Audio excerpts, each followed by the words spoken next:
धन्यवाद अधिष्ठाता महोदय कि आपने मुझे सत्र 26-27 के बजट पे बोलने का मौका दिया है शोर इस सदन में कि पूरा हुआ है ख्वाब, है शोर इस सदन में पूरा हुआ है ख्वाब, देखा जमीन को हमने तो बंजर पड़ी हुई। आज का ये जो बजट आया है 9,12 करोड़ का, और पिछले साल से भी ये बड़ा बजट है, लेकिन बजट के अंदर कहीं भी सरकार की आर्थिक दिशा, सामाजिक न्याय, विकास की प्राथमिकताओं को दर्शाता नहीं है। और तो और इस बजट में जो योजनाएं लाने के लिए धनराशि आवंटित की गई है मात्र लगभग 43,000 करोड़, जिससे ये इन्वेस्टमेंट लाना चाहते हैं उसके लिए। इस बजट में साफ दिखता है कि सरकार के पास गरीब, किसान, युवा, अल्पसंख्यक मुसलमान व शोषित वंचित की बेहतरी के लिए ना तो नीति है और ना ही इनकी नीयत है।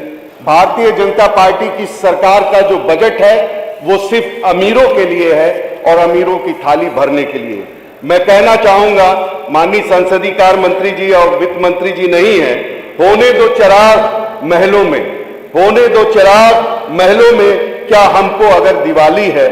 किसान हैं हम, नौजवान हैं हम, मजदूर की दुनिया खाली है।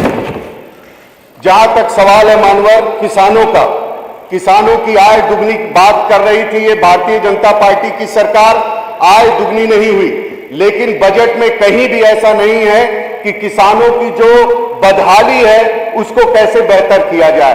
आज महंगाई के इस दौर में किसान किस तरीके से अपनी लागत को पूरा करके, मेहनत मशक्कत करके बाजार में लेके जा रहा है, लेकिन उसकी मेहनत और खून पसीने की कमाई उसको नहीं मिल रही, सिर्फ ये वादों में, फाइलों में दबा हुआ है। दूसरी तरफ जिस विधानसभा से मैं आता हूं, गोपालपुर से, मेरा क्षेत्र किसानों का क्षेत्र है। बड़े पैमाने पे गन्ना किसान है। गन्ना किसानों के साथ जो अत्याचार, अन्याय हो रहा है, पर्चियां सही समय पे नहीं मिल रही, चीनी मिल सठियाओं के अधिकारियों की तरफ से उन लोगों के साथ अन्याय, अत्याचार किया जा रहा है। साथ ही साथ हमारे क्षेत्र में एक तरफ तो हजारों करोड़ का बजट छुट्टा जानवरों के लिए, अन्ना पशुओं के लिए सरकार ला रही है, खर्च कर रही है, वो सारा बजट भ्रष्टाचार की भेंट चढ़ जा रहा। मेरे विधानसभा क्षेत्र में 1,000 की तादाद में जानवर टहल रहे हैं। किसानों के सामने, उनकी आंखों के सामने उनकी खून पसीने की कमाई को रोकते हुए निकल जा रहे, लेकिन इस सरकार का ध्यान उस पर नहीं है। सिर्फ ये कहने के लिए है कि हम इनकी हिफाजत कर रहे हैं, इनके लिए व्यवस्था कर रहे हैं। किसान आज खून के आंसू रो रहा है। दूसरी तरफ रोजगार की बात करते हैं, कहां रोजगार है? आज हमारा नौजवान सरकारी नौकरियों के लिए जा रहा है, तो सरकारी नौकरियां या तो अदालतों में फंस जा रही, या तो भ्रष्टाचार की भेंट चढ़ के तारीख पे तारीख मिलती जा रही। नौजवानों को रोजगार नहीं। रोजगार मंत्री जी कहते हैं कि हम बाहर भेज रहे हैं, और एक तरफ मुख्यमंत्री जी कहते हैं कि हमने ऐसा कर दिया प्रदेश के अंदर कि प्रदेश के अंदर रोजगार पैदा हो गया, नौकरी पैदा हो गई। तो फिर इजराइल और रशिया भेजने की क्या जरूरत है जहां पे जान का जोखिम है? मैं कहना चाहूंगा कि आपके बजट में नौजवानों की अनदेखी हुई है। स्याह भी मयसर नहीं दोपहर की तपिश में, स्याह भी मयसर नहीं दोपहर की तपिश में, अखबारों में छपा है वो तरक्की की खबर में। सिर्फ नौजवान अखबारों की तरक्की में छप रहा है। शिक्षा का हाल है, हमारा जो बेसिक शिक्षा है, जहां से हम पैदा करेंगे इस देश का भविष्य, आज वहां के अध्यापकों को जानवर गिनने पे लगा दिया जा रहा है, तमाम कामों पे लगा दिया जा रहा है। गरीब किसान के बच्चे उस स्कूल में जा रहे हैं, उनको पढ़ाई नहीं मिल रही है।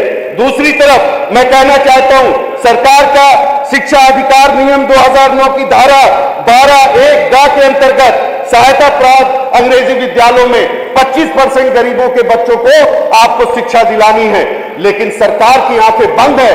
कहीं भी गरीब के बच्चों को 25% वहां पर एडमिशन नहीं मिल रहा है। साथ ही साथ ऊर्जा विभाग का हाल है। आप कह रहे हैं 19 घंटा हम गांव को, 21 घंटा तहसीलों को लाइट दे रहे हैं, लेकिन हकीकत में आप जाके पता कर लें लाइट कहां मिल रही है। 10 केवीए का ट्रांसफार्मर, बिजली की खपत बढ़ गई। 10 केवीए के ट्रांसफार्मर की कोई जरूरत नहीं है, लेकिन ये सरकार डबल इंजन की सरकार जो उस ट्रांसफार्मर की क्षमता वृद्धि नहीं करा पाती, एक एक साल तक विधायक लोग लिख के देते हैं लेकिन वहां कोई सुनवाई नहीं होती, कोई क्षमता वृद्धि का काम नहीं होता। मेरी विधानसभा के अंदर गोपालपुर में तमाम योजनाओं में अधिकारी हमसे मांगते हैं कि विद्युतीकरण नहीं हुए, मजरे जो छूट गए लिख के दे दीजिए। हमने लिख के मानवर दिया लेकिन कोई कार्रवाई नहीं हुई। साथ ही साथ हमारे क्षेत्र के नगर पालिका बिलरियागंज नई नगर पालिका बनी है, वहां पर इतनी समस्या है, आप तो उनसे सरचार्ज शहर का कर रहे हो लेकिन लाइट आज भी आप ग्रामीण की और तहसील लेवल की भी नहीं दे पा रहे हो। वहां न्यूट्रल फेस के लिए पिछले 1 साल से मैं चिट्ठी लिख रहा हूं, अधिकारियों से मिला, मंत्री जी को बोला, लेकिन आज तक उस समस्या का समाधान नहीं कराया गया। दूसरी तरफ मेरी विधानसभा गोपालपुर में मत्स्य विभाग जो आज बड़ी बड़ी बातें हो रही हैं, मेरी विधानसभा गोपालपुर में मछली पालन बड़े पैमाने पे हो रहा और सिर्फ पूर्वांचल में नहीं बल्कि पूर्वांचल के आसपास प्रदेशों में वहां से मछली की सप्लाई हो रही। भारतीय जनता पार्टी की सरकार दूसरे प्रदेशों में मछली पालकों को कृषि का दर्जा मिला है लेकिन उत्तर प्रदेश की डबल इंजन की सरकार उनको कृषि का दर्जा नहीं दे रही, बिजली की दरें कम नहीं कर रही जिससे उनको राहत मिले और कितने बड़े पैमाने पर रोजगार उससे पैदा हुआ है कि आज आंध्र प्रदेश से मछलियां आना कम हो गई उत्तर प्रदेश में, क्योंकि उत्तर प्रदेश के किसान आज दूसरे प्रदेशों को मछली देने का काम कर रहे हैं लेकिन डबल इंजन की सरकार उनका ध्यान नहीं दे रही। दूसरी तरफ मैं कहना चाहूंगा, आपका नारा था कि सबका साथ सबका विकास, लेकिन आज ये नारे खोखले लग रहे हैं। इस प्रदेश की सबसे बड़ी अल्पसंख्यक आबादी मुसलमान और अल्पसंख्यकों की अनदेखी हो रही, अल्पसंख्यक विभाग का बजट कम होता जा रहा है, कोई रोड मैप नहीं। एक तरफ तो आप भाषणों में कहते हो कि आपको मुख्य धारा से जोड़ने का काम है, मुख्य धारा से आप कैसे जोड़ोगे जब आप मुसलमानों के बीच में शिक्षा को नहीं लेके आओगे, उनके रोजगार का ध्यान नहीं दोगे, उनके बजट को नहीं बढ़ाओगे, उनकी बेटियों की शादी का अनुदान काट दोगे, तो आप बताओ वो मुख्य धारा से कैसे जुड़ेंगे। इसलिए मैं कहना चाहता हूं, मैं बस बात कर रहा हूं मैम, एक मिनट बस आधा मिनट में मैं 1 मिनट मैं अपने क्षेत्र की कुछ समस्या बोलना था ना, मैं कहना चाहता हूं मेरी विधानसभा क्षेत्र की तहसील का निर्माण गोपालपुर में महिला डिग्री कॉलेज, देवरांचल बाढ़ग्रस्त इलाका 100 बेड का सुपर स्पेशलिस्ट हॉस्पिटल, कंगरापुर सीएससी को पूर्ण रूप से चलाया जाए, बिलरियागंज अट्टैया जो बाईपास है उसको बना दिया जाए जिससे बच्चों को और तमाम लोगों को धन्यवाद